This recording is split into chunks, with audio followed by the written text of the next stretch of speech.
Hey guys, I am BoboTheVulture, and you can access the Steam community while playing, but I wouldn't bother if I were you. It's time for more Let's Play Dream Daddy.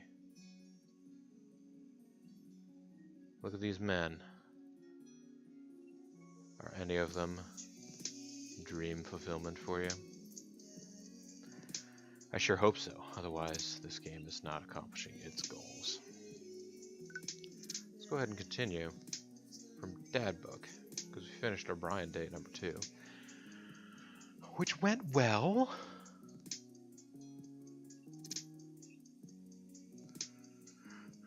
It was a nice day out, honestly. If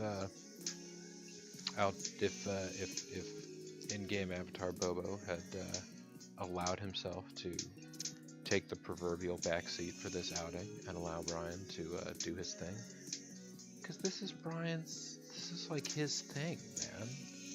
Being out there on the water, doing the fishing, like. If it's somebody's thing, let them shine. You don't have to try and best somebody at their best thing. Now, if their best thing is your best thing too, share in it with them, but, you know. Welcome.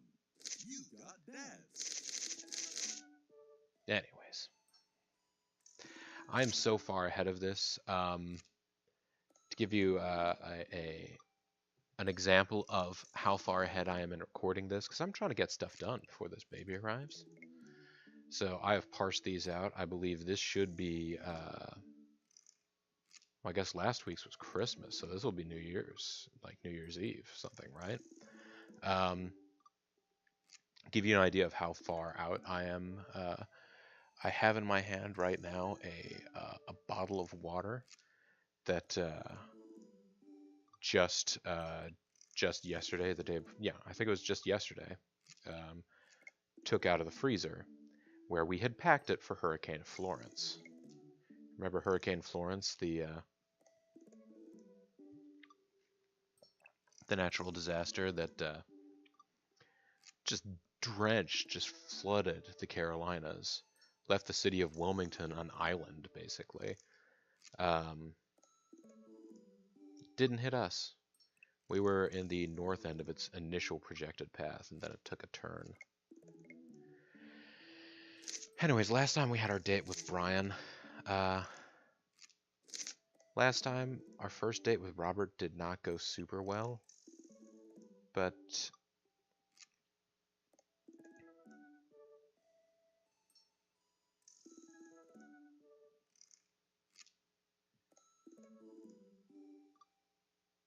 I don't want to be, you know, for gameplay purposes, I will go ahead and drop Robert another message and see what he's about.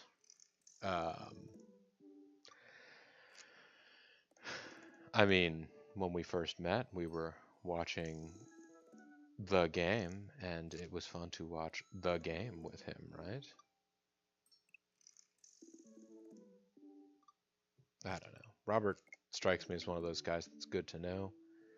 Maybe it would be hard to be the best friend of. Because I kind of feel like Robert likes it that way. Doesn't like having best friends. Whatever. Let's just send him a message. You've pretty much seen the path that we're going through here. We're doing 2 dates with everybody. I don't know what's going to happen when you achieve 3 heart power with any of these people. Does the game end? Do you have your ultimate dream life with that person? I don't know.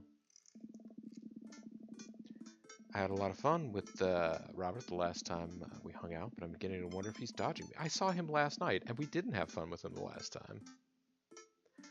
Tried messaging him a few times, and Dad Book says he hasn't even read them. Haven't even seen him come out of his house, actually. That's literally not true. We saw him in the graveyard during our last... Well, no, two dates ago. 2 outings ago. When we hung out with Damien Demento / Blood March. I decided to send one last message, figuring that this will produce the same result. Hey, man. Hey, man. Got your refugees tucked in nice and tight. Hey, man. Don't know where you've been, but we should grab a drink soon. I walk away from my computer because at this point I know he's not messaging me back anytime soon. I linger in the kitchen. I'm all caught up on work. The house is relatively clean. Maybe I should do something nice for Amanda. I'll bake her favorite pie. We just baked her a cake a couple days ago. But, you know, kids got the metabolism. They can go through all this. Root through the pantry and pull out all the ingredients. This is an old family recipe that I used to make with my grandmother when I was a kid. I lost the actual recipe card a long time ago, but I think I'll be able to remember how to make it. In-game avatar Bobo had a closer relationship with his grandparents than real-life Bobo did. Not that I was an estranged child or I had a strained relationship with my grandparents, they just were on another continent. I start mixing the ingredients together for the crust until I get a nice dough. I throw some cherries into a saucepan to make the filling. Normally I don't like to multitask in the kitchen, but this cherry pie is a piece of cake. Pie? It's a piece of pie. And Grandma's signature pie was a rhubarb tart, actually. So, there you go. I'm making a pie. Tart. Oh man, I can never remember what temperature you're supposed to set the oven at. I'm pretty sure it's 375, but I could be wrong. Who am I kidding? I'm never wrong when it comes to this pie. My special twist on my grandma's recipe includes a secret ingredient that not even Amanda knows about. It makes the cherries extra flavorful. It's sugar. God, why can't I remember what the secret ingredient is? More cherries, salt, or almond extract.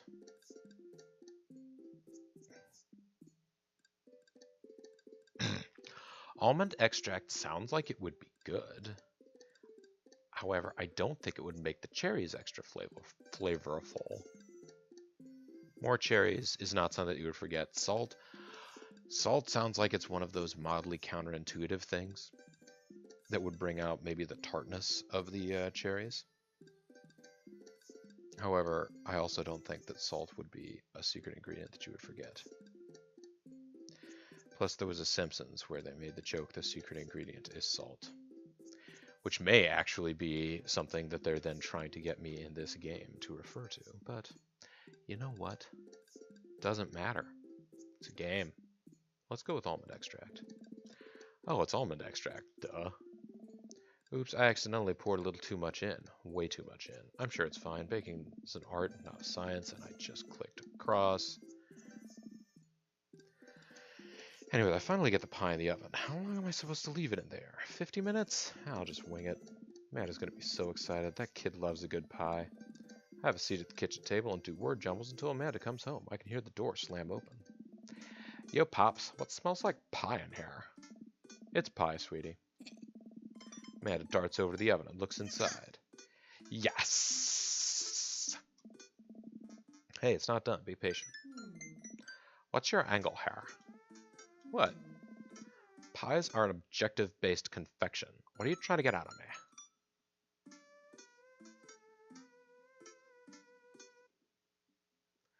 Fine, you caught me. Nothing. I've been leading a double life. So basically, we can choose to go into jokey time with our child if we want to.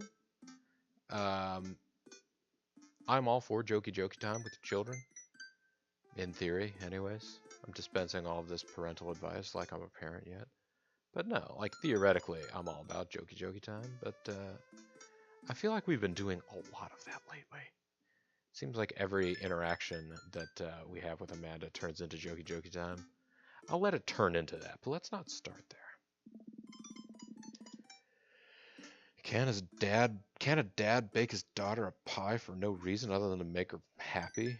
Can a fella drink in peace? I don't trust ya. I wait a few more minutes before taking the pie out of the oven. I set it on a rack to cool and guard it so Amanda doesn't dig into it before it's ready. Huh. What? Does it look kind of weird to ya? Oh, that's just me taking artistic license on what cherry pie means to me emotionally. I'm just saying this because, you know, it seems like you might have baked this pie incorrectly. And you're currently, right now, trying to pass it off as a good thing. It's art, sweetie. Was it art when you accidentally baked a whole uncracked egg into the center of my 12th birthday cake? Well, was it art when you tried to make brownies and accidentally created chlorine gas? A lot of Syrians died. No, that's terrible. No. Chlorine gas is not, yeah. I mean, I don't know why this game threw chlorine gas in there. Like, that's literally not something that that's a bit of an exaggeration. Was it art when you just eat the pie, Panda? I cut us a few slices and we sit down to eat. The cherry filling oozes out of the sides and the buttery crust glistens. I watch as Amanda takes a bite. Ah. What's wrong? Is it not good? Amanda winces and fans her mouth. No, I just burned the heck out of the roof of my mouth. This pie's amazing. Sorry for doubting you. I breathe a sigh of relief and take a bite. She's right. The pie is pretty incredible, as it always is. I'm really proud of you for making a pie without burning the new house down. I got a few dad tricks up my dad's sleeve. Maybe fathers aren't as bumbling and stupid as the media make us out to be. Real life Bobo would be using this as a moment to talk about how the media is not a collective entity that can project a singular narrative. Maybe we as a society should have a little more respect for fathers as a whole. Dodge, your sleeve is on fire. I run to the sink and put myself out. Pride will be my undoing. Amanda and I clean up the kitchen and play a little more living room hoops before she retreats to her room to do homework. I go back to my word jumbles. Hey, this one spells cat. The rest of the evening trickles by. We eat dinner, I help Amanda with one of her scholarship applications, and we both start getting ready for bed. I decide to check Dad Book one last time before I crawl into bed. Still nothing from Robert. Oh, hope he's okay. Turn out the lights and lie down. Hey, Bobo. Hey. Hey, Bobo. Hey, I'm outside. Come outside. Oh, what was that? I was just on the verge of falling asleep. Climb out of the bed and try and identify the source of the dinging. My computer screen illuminates the dark room. Walk over to it ready to turn it off when I notice what's happening on screen. Don't make me honk, I will honk. Get out here. I look out my window, and sure enough, there's Robert leaning up against his pickup truck in my driveway. Oh, Robert's got a pickup truck? Suddenly I have an entirely different idea of how we have to maintain this friendship. Not because of any of the semiotics or sociological implications of somebody owning a pickup truck. I mean, we might need his help moving something sometime.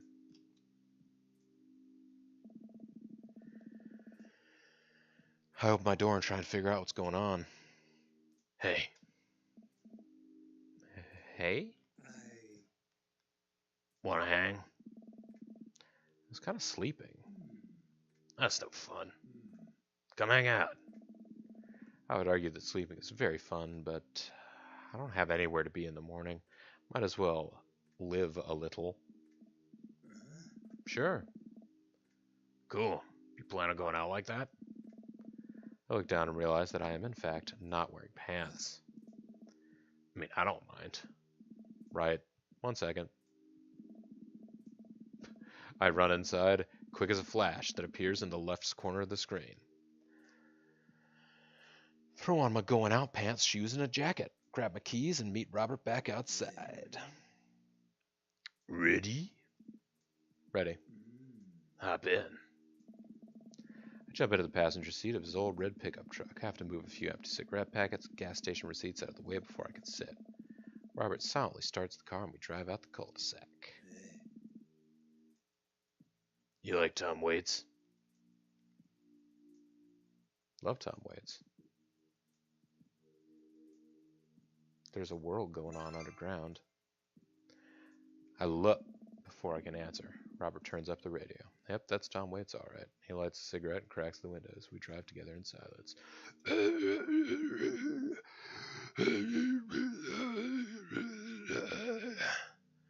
Without knowing the words to a Tom Waits song, that's my impression of how it sounds. So, where are we going? Robert doesn't respond. Robert? Oh, I heard you. He still doesn't answer my question. I look out the window and notice that Robert's taking us to the highway. Twiddle my thumbs. You know, his pickup truck's not that old. They've had vents like that since, stereos like that since maybe, well, I was going to say the 90s, but I guess the 90s is a long time ago now. Well, whatever I got myself into, looks like I'm in it for the night. Settle into my seat and watch the streetlights pass by. Glance over to Robert, who's driving intently. He looks tired, as he always does, but there's something a bit more there that I just can't place.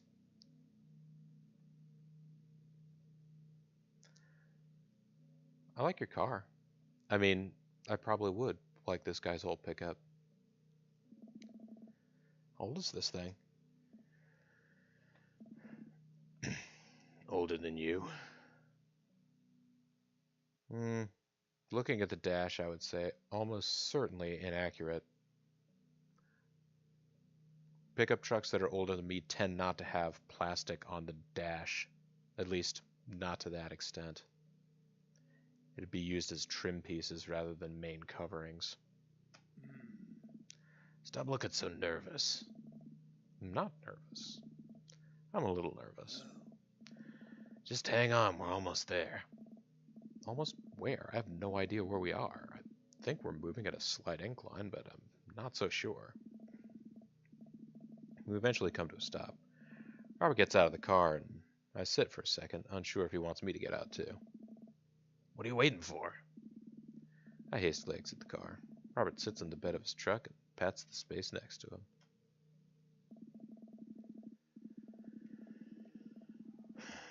I sit down and take in the view. We're on a hill overlooking the city skyline against the bay.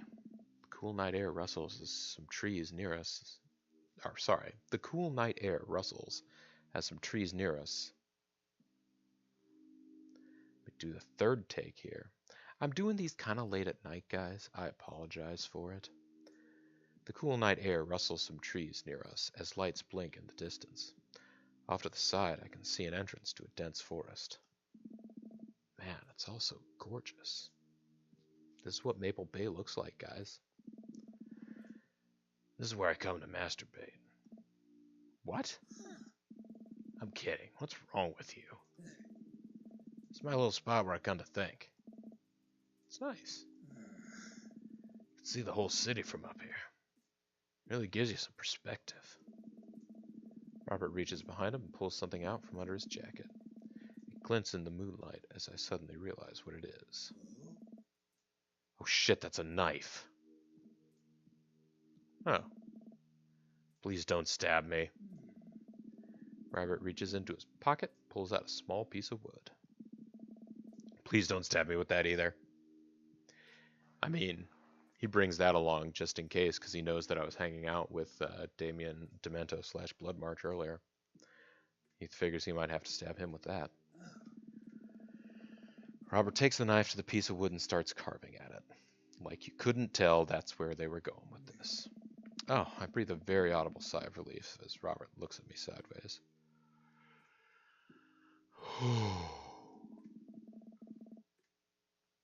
Did you think I was going to stab you just now? What? No. Hate to break it to you, but I did, in fact, bring you out here to harvest your organs. Laugh or play along. I mean, he's doing a little joke. I'll go ahead and play along because I mean, my organs are probably largely okay, but You could probably do better. Yeah, well, you think you caught me in your trap, but I knew. For years I've been putting the most vile junk food in my body in preparation for this day. Come at me, friend, and reap what you will. 2 steps ahead of you at all times. That's how I operate. Nothing gets past you, huh?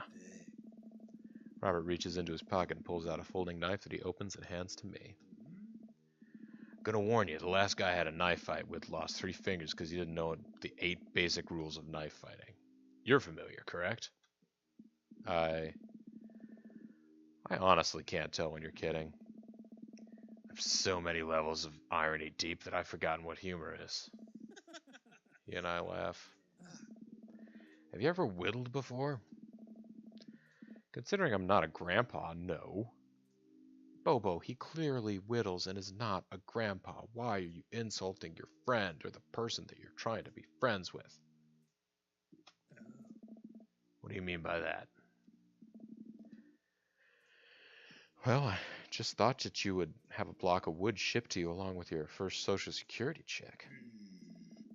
Bobo, I'll have you know that whittling is a time-honored tradition enjoyed by both young and old alike.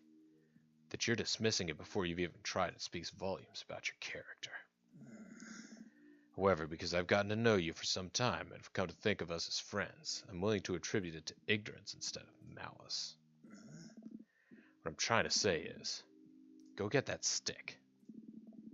Robert motions to a good-looking stick on the ground, perfect for potential whittling. I pick it up. Most important thing to remember while whittling is to cut with the grain, not against it. If you cut against the grain, the wood is going to splinter. Isn't the most important thing safety? Safety first, like Tim Donst. That's not even going to make sense to most Tim Donst fans. He doesn't use the safety first gimmick in most places. He's a deathmatch guy. No. Getting hurt comes with the territory. Look at my damn hands. I look at his damn hands. They're calloused and covered in little white scars. They're very nice hands. You can't make a stick omelet without breaking a few hand eggs. Oh boy, whittling minigame? Knife that wood.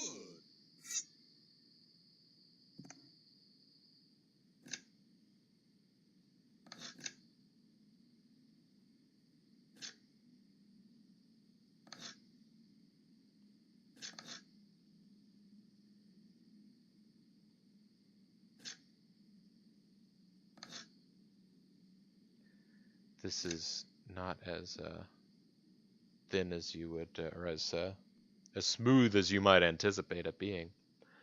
That's a good start. What is it?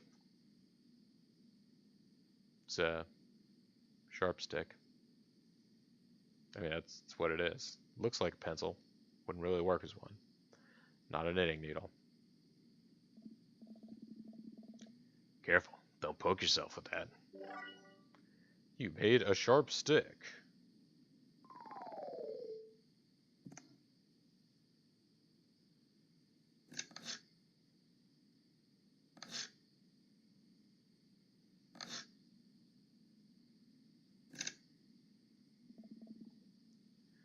Tell me about this one. It's a tongue depressor. I mean, it's obviously not a popsicle stick unless we're going to go put a popsicle in it. I should put that in my first aid kit. Never know when you might need one. Alright, look at this beautifully rendered tongue depressor. Another one, eh?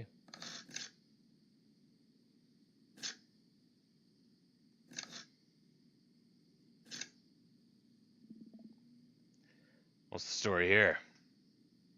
I mean, something to make me look tougher. Yeah, I gotta hold it in my mouth at all times like Reza Ramon.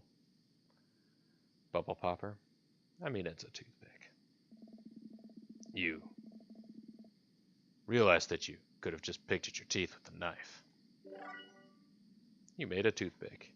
Hazel is back. She apparently forgives me for giving her medicine earlier. Hey, sweet girl. I'm whittling. What are you up to? You literally gagged when I gave you that medicine. It tastes so bad.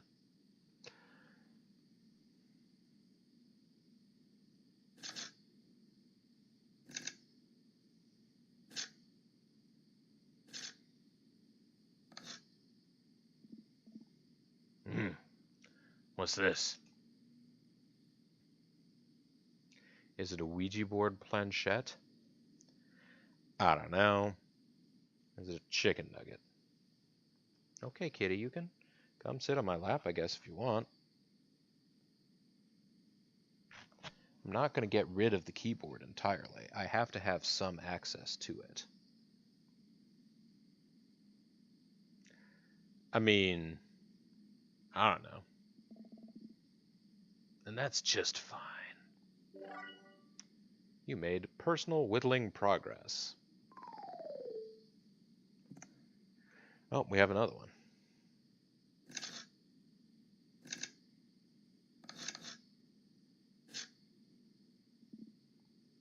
Nice form. What's it supposed to be?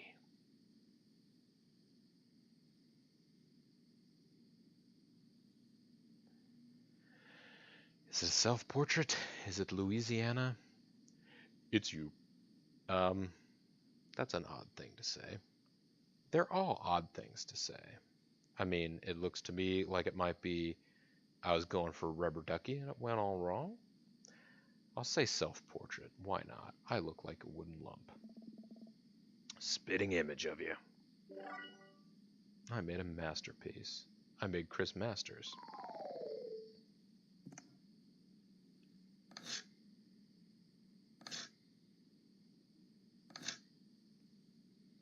There doesn't seem to be a lot other than this basic motion to this game.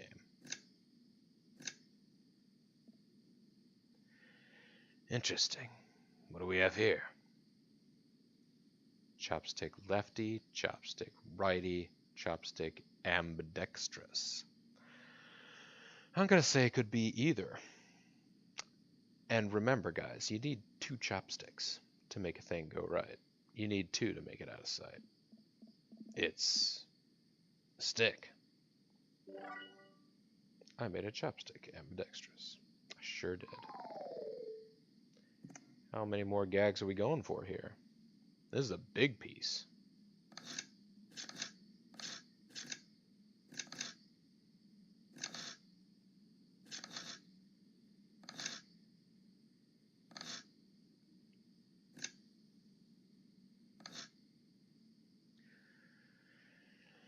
If you keep this up, you'll be a whittling pro in no time. I mean, this one is a swan.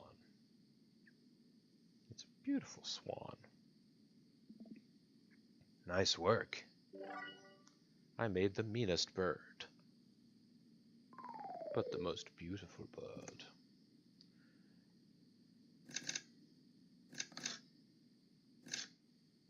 Ugh.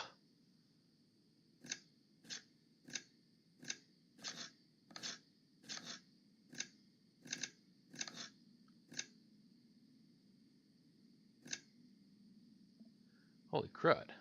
It's a horsey. Beautiful handwork. What do I call it? The big old dog. The spirit of the Mustang. Sir Horsington the Brave. Oh, if I name it Sir Horsington the Brave, maybe I can bring it home to my daughter. She'll love it. A brave and noble name for a brave and noble creature. Yes, Hazel. I love you too. That's right. You're purring. Hey, I did it. I think. Hey, Robert and I sit in silence for a while, carving our pieces of wood. I think I'm getting the hang of this. It's actually kind of relaxing. I glance over to see what Robert's working on. He's carving a smaller wooden knife. Ah! While I'm distracted, the knife slices into my thumb. Blood gushes all over my little wooden carving. What the heck are you doing, Bobo? Come on! Come on! Robert is lost in carving and doesn't notice me bleeding everywhere. Robert still doesn't notice. Robert, I'm dying. No, I mean, come on. Robert, I cut myself. I'm bleeding to death. Robert finally looks over. Hey. He reaches into his jacket again. Jesus, how much stuff does this guy keep in there? And pulls out a red bandana. He wraps it around my thumb. Hold tight. He hops off the truck and I can hear him rummaging around in his car. He comes back a moment later with a well-stocked first aid kit. Robert carefully wipes all the blood off my hand and swipes a bit of antiseptic onto the cut. With surprising gentleness, he places a bit of gauze on the wound and wraps it all up. Did he use a styptic? Are we going to get all of our hit points back? You okay? Yeah, I'm good. He hands me what's left of the tube of antiseptic. Make sure to keep that cut clean. It's oddly touching and a little sexy? I guess I'm a real whittler now. That you are. Be careful, though. They're attracted to the smell of blood. Wait, what? What's attracted to the smell of blood? Cryptids. Tons of them out here, you know. Cryptids? Like Mothman and stuff? Mothman is bullshit, but yeah. This town's a hotbed for cryptozoological occurrences. You're joking. Oh, how I wish I were. I'm a skeptic myself, or at least I thought I was. There are things in these woods that we can't possibly comprehend. I think about my entire time in this city. Aside from the occasional stray coyote, I don't think it's too bad. You ever hear of the Dover Ghost? I don't think so. Well, let me tell you a story. I was out in the woods here on a weekend camping trip with Betsy. You don't know Betsy, but she's a big pup. Pitbull, real intimidating. I feel safe around her. First night goes without incident. I get some solitude, Betsy gets to pee wherever she wants. All good stuff. Second day, get the idea in my head that I can hike deeper into the woods. Probably against my better judgment, but hey, we're just having a fun camping trip, right? So me and Betsy start marching in the morning. Gets a little late and we set up camp, but it's different this night. Real quiet. I can't hear the birds, crickets, squirrels, nothing. Dead silent. Then it happens. I hear the most unholy growl I've ever heard in my life, right outside my tent. Me and Betsy, we go to investigate. We look around the clearing, nobody's there. There's this feeling. Not sure if I can quite describe it. I know someone, something, is watching us. Betsy, though, she's scared. Never seen her like that. And when she's scared, I know that I should be too. Then I see it, in the distance. A man, but something that didn't know what a man was supposed to look like made it. It just looked wrong. Big. Arms too big for its body. Black eyes. Just stood there and stared at me. Oh, did he have like monstrously, inhumanly large shoulders for the rest of his body? It might have just been me. My, wrestling persona. Then it disappears. I hear one yelp from Betsy and I turn around to check on her. But she's gone. Into thin air. I didn't sleep at all in my tent that night. I don't think I've slept right since. That's terrible. Wow. Robert. I'm so sorry. They say that if you listen closely on quiet nights just like tonight, you can hear the howl of the Dover Ghost. The howl resonates through the woods. It doesn't sound like a regular howl. It's so guttural. Even from far away, something about it makes my skin crawl. Really? Okay, Robert, real funny. I turn to look at Robert. He's white as a sheet. You're messing with me, right?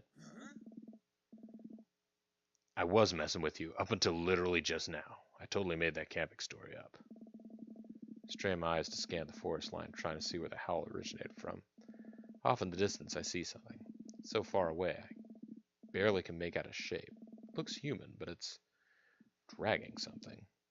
Do you see that? We should go. Whoa, whoa. Robert and I slowly back away and get into the truck. He turns off his headlights and we make a slow crawl away back onto the road. I'm too scared to look back. What was that? Huh? A Dover ghost, I guess. I chuckle nervously. This time he doesn't seem like he's messing with me. Or maybe somebody illegally dumping garbage on a wildlife preserve? Yeah, that's the story we'll tell ourselves. Huh? We sit in silence for a little while longer, the fear of whatever that was slowly subsiding as we get closer to the city. Thanks for coming out. This was fun. I don't know. I'm sorry I haven't been in touch. I've just been in a way lately. I had to get out of my house. I had to be around somebody. You doing okay, man? Robert thinks for a second and lights another cigarette. Been doing a lot of thinking. He takes a long drag. As I get older, I feel more and more that I'm just drowning in this sea of regret. I was so busy chasing after these things that I thought would make me happy that I didn't think about anyone else. So all I cared about was myself. I didn't even think. Robert stops. I wait for him to finish his thought, but he just stares at the road. Maybe I'm just built like this. Maybe I do it to myself. Maybe it's my own choice that I'm as unhappy as I am. Try to think of something to say. Remember all the times in my life when I've been sad. Great many of them, but there was always a light at the end of the tunnel. Something that I held on to that kept me going. But there's something so resigned about the way Robert's talking. Maybe we deserve to be eaten by the Dover ghost. That sucks. I'm glad you told me. I mean, Robert is either screwing with us, which is entirely possible, and if he is, then, we just get through this night and that's fine. But if he is being genuine, and at least the game seems to be implying that our sense of the situation is that he is being genuine, then he's opening up to us in a big way, and as tempting as it is in these situations to try and diffuse the tension with humor, he's opening up to us in a vulnerable way. We should honor that. That sucks, kind of does, but it's also a little bit of a flip answer. I am going to say that I am glad that he told us. Must have taken a lot for you to want to tell somebody this. You're a mysterious guy, Robert. You don't have to be. Do you ever wish you were a better father? I think about it for a second. All the time. You can read all the parenting books you want, but nothing will ever prepare you for raising a child. Shit. There's so much stuff I regret or wish that I could have done better, but I don't have the answers. I don't know if anyone does.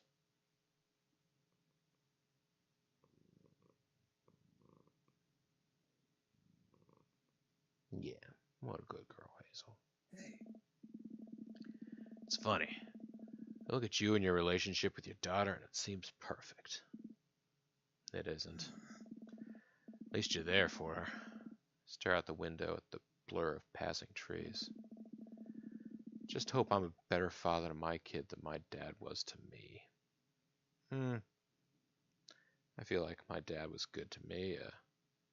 He wasn't always there in the literal physical presence sense. He had work that would keep him away for sometimes periods of months. Never years or anything, but you know, like, oh, Dad's gonna be on assignment for like 90 days or whatever. Seems like a long time when you're a kid, of course. What did your dad do? Yeah, he was in the army. It's more about what he didn't do. He was quiet, stoic. Don't think he ever once told me that he loved me. He cared more about his work than he ever did about me or my mom. No, that's not true.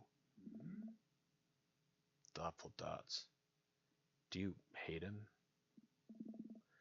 No, I used to, but after it became apparent, I just kind of feel bad for him. He missed out on my whole childhood. When I think about all the happiest moments in my life, they're all with Amanda and Alex, and he just wasn't there. Regretful dots. It hurt like hell when I had to leave him to die in that I think it would be Belarusian, but Belarusian is how they've spelled it here. Belarusian, but yeah, Belarusian prison. Really? What? I turn and smile at him. Nah, he's retired in Florida with my mom. We go there every Christmas. We both break into laughter. He pats me on the shoulder. We drive the rest of the way in silence, listening to the radio and watching the bright lights of the city grow bigger. Robert drops me off at my place. As I'm about to close the passenger door, I realize that I still have Robert's pocket knife in my jacket. Pull it out and offer it back to him. You hold on to that. Never know when you might need it. All right, Robert. Have a safe drive home. Robert smirks, then pulls away. He then immediately pulls into his driveway, which is one over from mine. He gets out and waves. I tiptoe into the house, careful not to wake Amanda up. Whoa, where'd she come from? I look around and spot Amanda coming out of the kitchen with a glass of water. I thought you were sleeping. Oh, Robert woke me up to go cryptid hunting. You know the Mothman is bullshit, right? Amanda, Lank, you know what? It's fine. I think about the conversation I had with Robert in the car as Amanda starts walking toward her room. Hey, Amanda. She stops. I love you. It's weird when you say it outright and sincerely like that, but I love you too. Night. I chuckle to myself, then finally decide to go to bed. It's called masking tape for a reason. You make masks with it. I don't remember flip-up sunglasses coming up at all.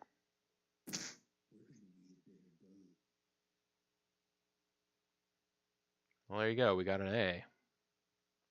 Anything for an A. Knife Dad, part 2 of 3.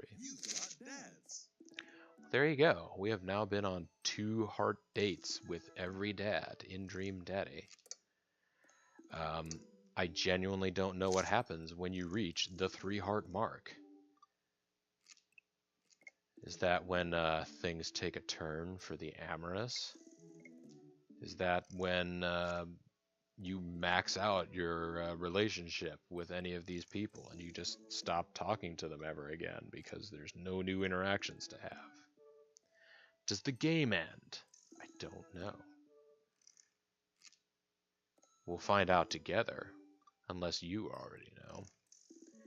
And if you do know, I mean, I guess that's fine. I'm probably going to find out before you have the chance to tell me. Unless you've got a time machine, in which case, if you do, find something better to do with it than to travel back to September 2018 instead of like New Year's Eve 2018. Maybe you didn't watch this right when it came out and you're watching it in the new year 2019. Find something better to do with that time machine than come back to September 2018 and spoiler for me what happens when you achieve a 3-star date ranking with any of the dads in Dream Daddy.